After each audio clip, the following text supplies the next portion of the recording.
deep breath. Deep breath.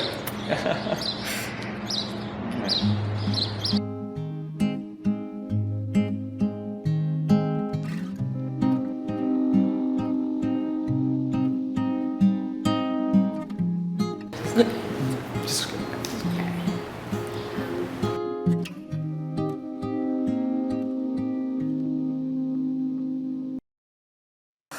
So,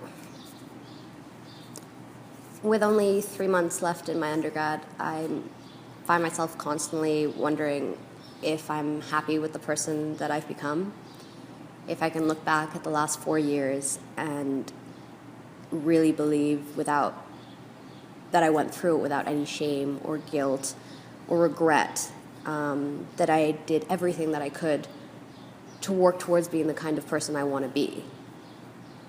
And mostly that answer is yes. But there's one thing I think that has been holding me back. And it's a thing that I never talk about. It's a major thing in my life. But I think I can count on almost one hand the people that I've told. And I think that before I leave university, this has to be something that I talk about. It needs to stop blocking my creativity, stop blocking the things I want to do in my life because I'm afraid of what people will say about me. So today, I'm resolved to make that stop. I'm resolved to stop talking in generalized terms about what can happen, the potentials of the future, and instead talk about what did happen and what I will do now.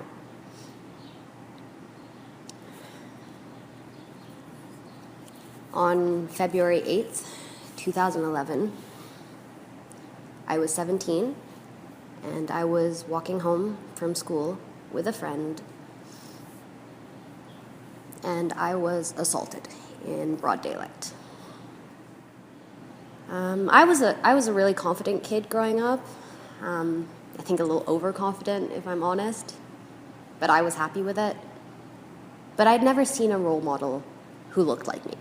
Aside from my parents, there was no one that I could look up to who was in a leadership position who looked like me. And I think for me that really meant that that position didn't exist. So when other people came forward and they asserted themselves as being leaders, I believed that I had to follow them. I believed that I could not be that leader. And when those people left, it was a moment that I could finally step forward, and I think I overcompensated. And that overcompensation was often cruel and unkind to others. And I don't remember too much of it. I was 11. But I think a lot of people were hurt by the things that I did. And because of that, I felt a sense of guilt and that need to repent to them. And so when we moved to secondary school, that was something that I kept trying to do for them. While I thought this was doing me some good, I didn't realize that this was turning to a habit, a vicious cycle. And when we moved schools and moved countries as well, I accepted the bullying that I got as the penance for what I had done. I saw it as what goes around comes around. And up till that point, I hadn't received that forgiveness that I wanted. I hadn't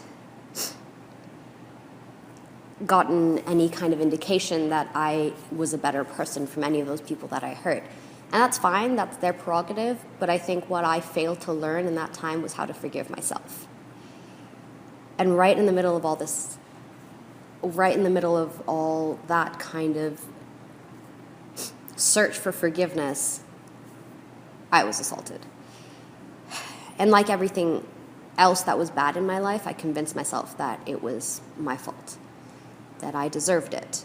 And what had started out as hope for some forgiveness just developed into a dangerous cycle of me believing that I deserved the worst, that I deserved the pain and suffering, the kind that I caused to other people as a child. And I've always been a firm believer of everything happening for a reason. So for me, I didn't see how there could be any other reason for what had happened except that I deserved it. That it was because I hadn't done enough to repent or show that I was a better person. I've repeatedly told people that I don't remember what happened. But the truth of it is that I remember every single detail, like it's happening this very moment. It's how do you forget the most violent moment of your life? But the worst part about it was that that was just the start of the violence.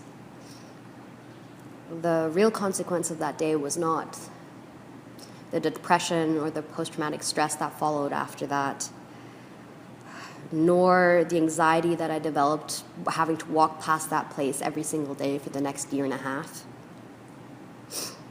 It wasn't the panic attacks or the nightmares that I still have. The real consequence was the mental violence that started because of someone else's actions, the mental violence that I started incurring on myself. But this February is 5 years since that moment, and I'm still ashamed to talk about it. I'm still ashamed to admit what happened because it feels like an admission of guilt. It feels like I'm announcing to the world every single flaw that is in me.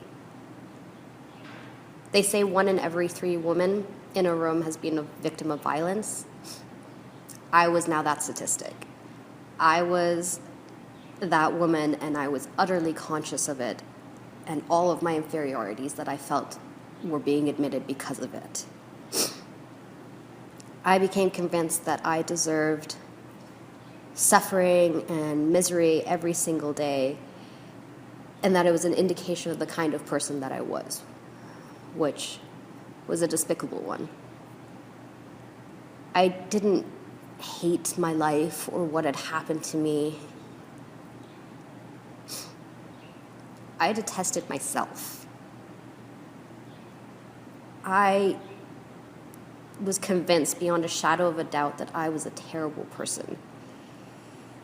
And the emotional turmoil I was going through may not have been obvious to anyone else. It was not like the breakdowns that you hear about when other people have depression or post-traumatic stress, but inside, my whole world had fallen apart, and every single day I was fighting for a reason to believe that my life was worth something, that my life was worth living.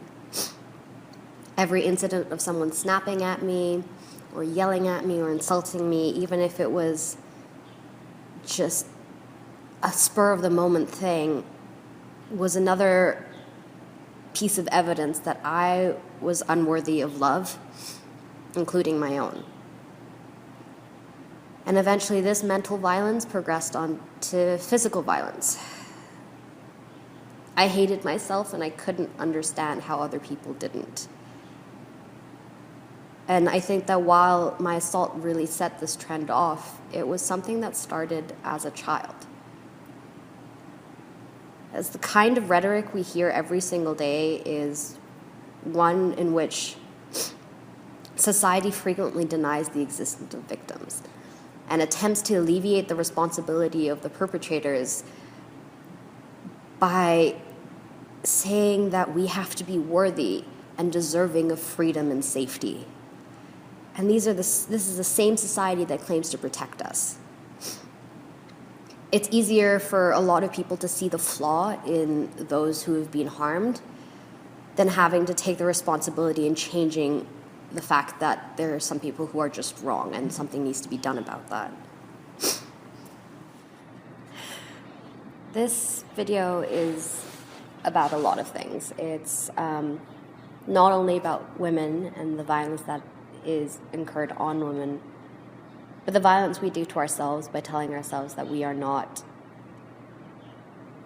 deserving of love or care, and that what we deserve is pain and suffering, and that we are not worth forgiveness, let alone our own.